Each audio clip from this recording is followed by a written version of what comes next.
Today we're going to take this messy line chart and turn it into something that's easier to read and use. So let's get to it. So for this example, we're helping out an e-bike rental shop.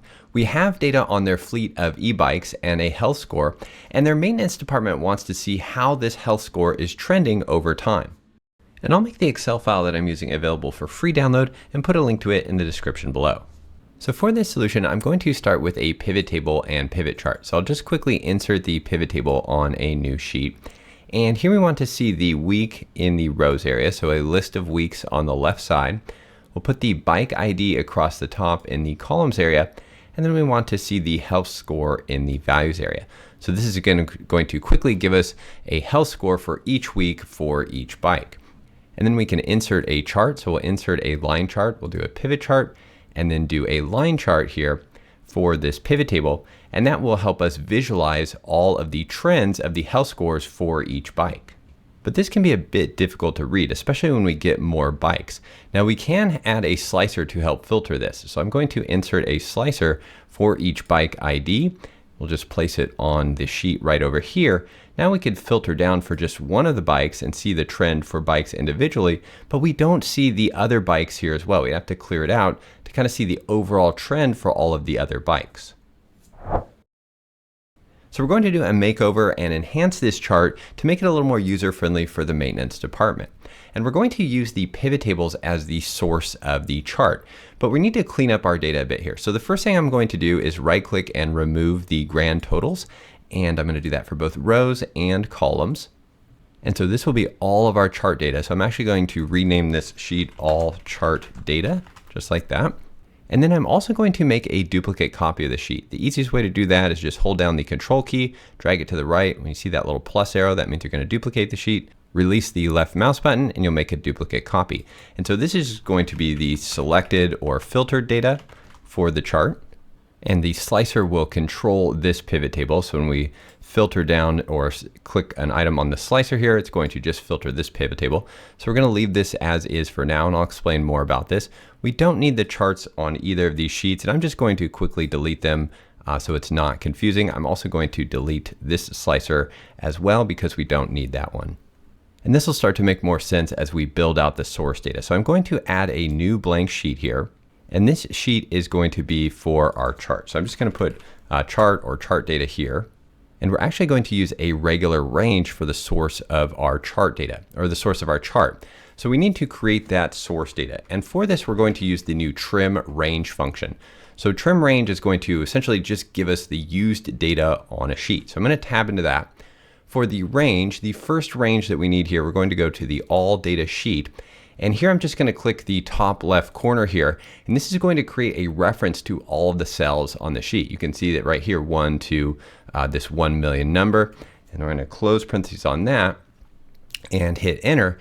And you can see that that's returning this spill range with just the used data on that sheet, or the used range on that sheet. Now we don't actually need this header row up here at the top with all these zeros in it. So I'm going to edit the formula and use the drop function. So I'm going to wrap it in drop. The array is going to be the TRIMRANGE function. Out at the end here, we're going to type a comma, and we want to drop one row from the top. So I'm going to put a 1 there, close parentheses, hit enter. And now we're just essentially seeing all of the data from the pivot table in this range. Next, I want to add the column of selected data from the selected data sheet out here to the right and include it in this spill range. So to do that, I'm going to edit the formula, and I'm just going to take this existing formula and I'm going to copy the text. And what I'm going to do is use HSTACK to stack these two ranges together. So we're going to use HSTACK right here. We'll tab into that. Our first array is this first TRIMRANGE formula. We'll type a comma.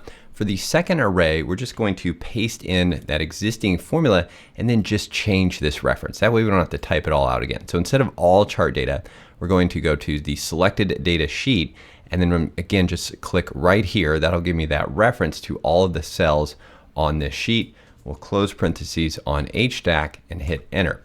And you can see we get that data out here. Now we also get this row, this column with the weeks right here, and we want to get rid of that. So in order to do that, we can add to our drop function. Our second drop function right here, drop also has an argument for columns. So out here after rows, I also want to drop the first column. So I'm going to specify a 1 there, and you can see that's going to remove that column of week numbers. So next I'm going to go grab my slicer. So the slicer's on the selected data sheet here. I'm going to hit Control X to cut this and then paste it on the chart sheet. And so what this is doing, if we go over and just modify our slicer or select an item from our slicer, you can see that only this range right here is being changed. And again, we're going to use this for the source of our chart. And one other really important note before we do that, each of these sheets here is just a setup sheet that has the pivot table on it. And it can only contain the pivot table. If you add data anywhere down here, over here, or even above the pivot table, that data is going to show up in the spill range that we've created here with TRIMRANGE. So we want to make sure that both of those sheets only contain the pivot table. And you could even protect the sheets to make sure that no changes are made to them. Next, we're going to insert the chart. So we're just going to select all of the data here in the spill range, go to the Insert tab, and here we're going to choose a regular line chart. Not a pivot chart, but just a regular line chart, regular 2D line chart. Go ahead and insert that on the sheet.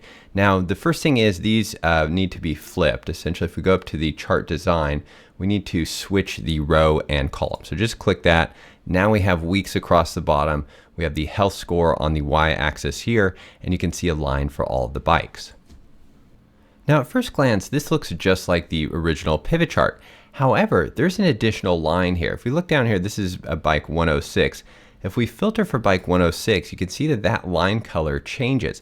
And that's because there's an additional line, which is this column right here, that's being plotted on top of this line for bike 106.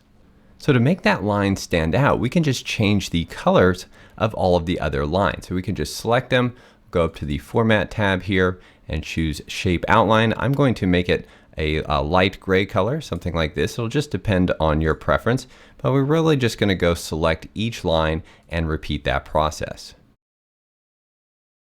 And one pro tip, if you have any trouble selecting any of the lines because they're behind other lines, you can also select them from the drop down right here. So I was having trouble with B101.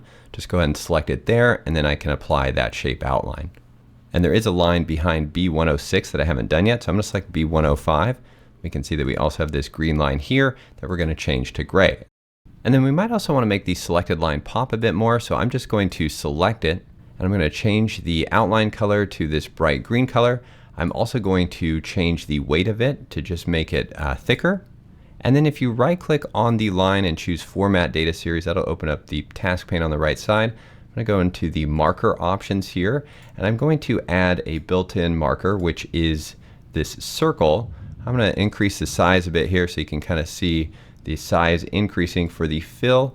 I'm going to change that to match the background. In this case, it'll be white. And I thought this was just kind of an interesting look. To me, it kind of looked like a bike chain. And since we're dealing with e-bike data here, I thought it might be fitting. And another cleanup task on this chart, we don't really need the legend down here, so we can just turn the legend off. This is going to be personal preference, but as you get more bikes, there's going to be more lines here. You could add data labels for each of the bikes if you really wanted to see each bike and which line is for each bike. In this case, I don't think I really want to. I just want to see the selected bike here. So if I hit bike 102, for example, I can just see the downward trend here compared to all of the other bikes. So I'm going to recap how this works by adding some new data, because this chart is flexible and it will expand as we get new data. So with Excel charts, when an Excel chart is based on a spill range like it is here, as the spill range changes, the chart data will also automatically change. So if we get new data, I'm going to go back over to our data sheet here, and down at the bottom I have some new data. I'm just going to copy this. I'm actually going to cut it and just paste it right here at the bottom of our table. That'll automatically extend our table for week 7. Now if we go over to one of the pivot tables, we just need to refresh it, right click refresh it. We can see we now have week 7 data. That will refresh both pivot tables, so this pivot table also has week 7 data.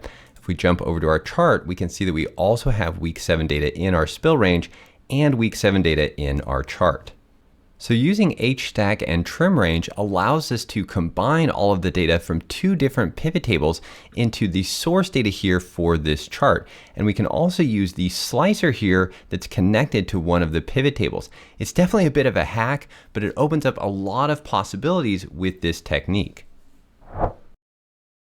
And I also created a dark mode for this chart, which is really just a matter of changing the background fill color to a darker color, and then of course changing all the font colors to a lighter color.